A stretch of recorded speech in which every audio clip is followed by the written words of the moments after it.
I have a power-packed panel now to take forward some of the highlights of the budget announced by Nirmala Sitharaman.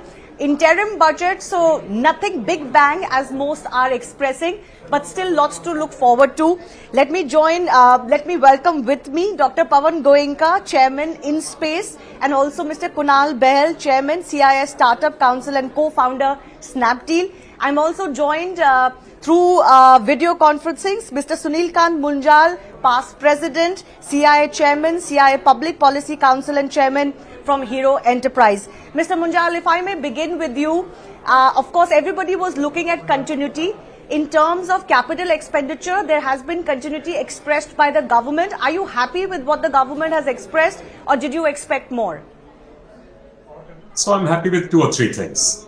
One, that the government has not made this into an election year budget. As CB had said yesterday, they have done a popular budget and not a populist budget, in the sense focusing on youth, on women, on farmers, on infrastructure, focus very tightly on maintaining the fisc.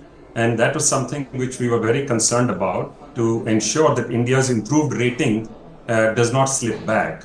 So I have to say full marks on that account, that there is no excessive spend, but the spend is very targeted at improving logistics and transportation by railways, on focused areas, on helping reduce disputes in the tax system at the bottom end. When the amounts are small, yes, they've given a complete pass-by to all the old disputes. So I think all in all, very creditable not to get tempted with a budget around the corner to do any big splurge.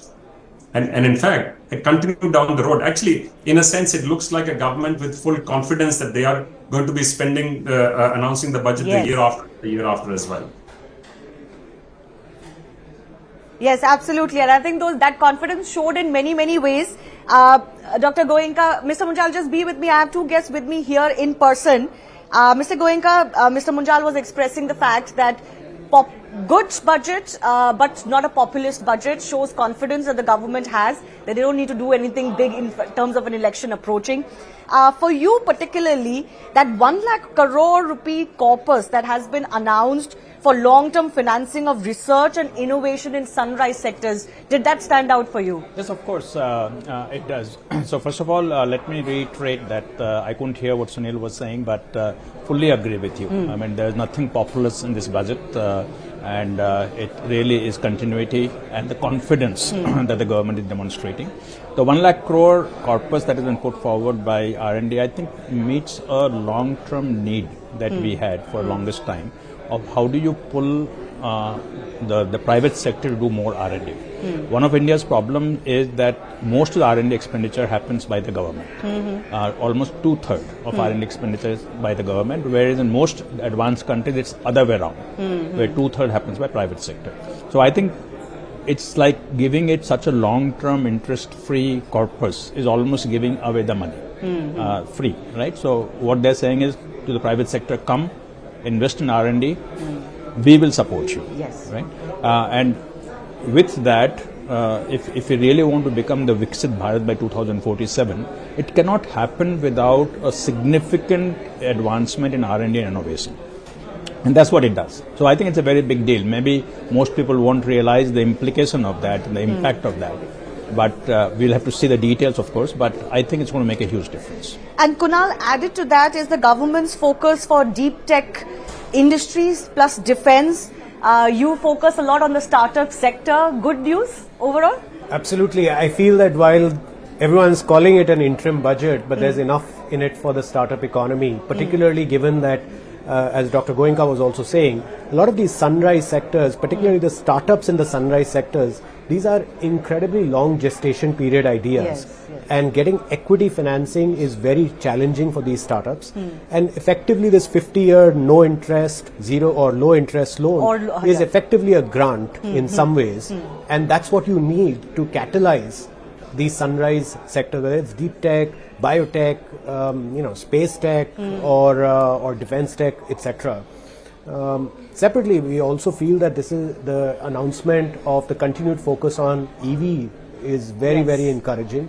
as an oil import dependent country, it is very critical that we continue to encourage the manufacturing and charging infrastructure of the EV industry, where also now we know a lot of startups are playing a critical role. So overall, the ambition of Viksit Bharat 2047, which, growing up, we've all heard of India being a developing country. Finally, we have our eyes set on becoming a developed country, and all these initiatives will work towards that. Absolutely. These are the sectors that are really going to propel India's growth. Mr. Munjal, how is the private sector looking at the government's focus on new sectors, tech sectors, sunrise sectors? Plus, what is your outlook on, for example, artificial intelligence that is being talked about so much as a disruptor, particularly for private businesses as well? Your outlook on all of that? So I think it's most welcome. It is clear that technology is going to be the big game changer in the world.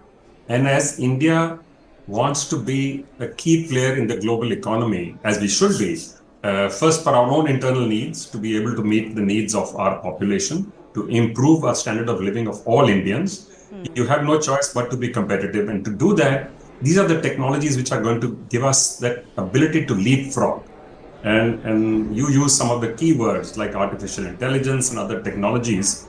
And it is the big push into these areas which will make a big difference. And the government is clearly indicating that they are not just willing to put their money in infrastructure and grow digital infrastructure, but they want the private sector and the private enterprise to do the same.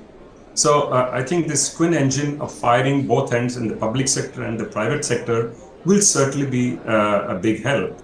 I also like the approach they've taken on doing more with less, in a sense, allowing existing hospitals to populate more medical colleges. We have a need. So on the basic, we need to improve and enhance both capacity and quality of education and healthcare. This is a fundamental need of all Indians. So they have focused on both. Education, I hope the implementation of the new education policy will take place in the coming years. On the healthcare, our biggest constraint is availability of talent, of doctors and nurses and paramedics. And they've actually done a very interesting tweak to allow you to put up more hospitals or more medical colleges or more medical college seats with the same capacity of hospitals. So I like this approach, and I think we need to take it across multiple sectors for India to get to where we want India to be. Direction is very, very good. It is now the ability to ramp up the pace, because while on the one hand, growth of 6-7% looks very good, but for a need for a country like ours, we need to grow upwards of 7 to 8 and upwards of this for the next 15 to 20 years to be able to meet aspirations of all Indians.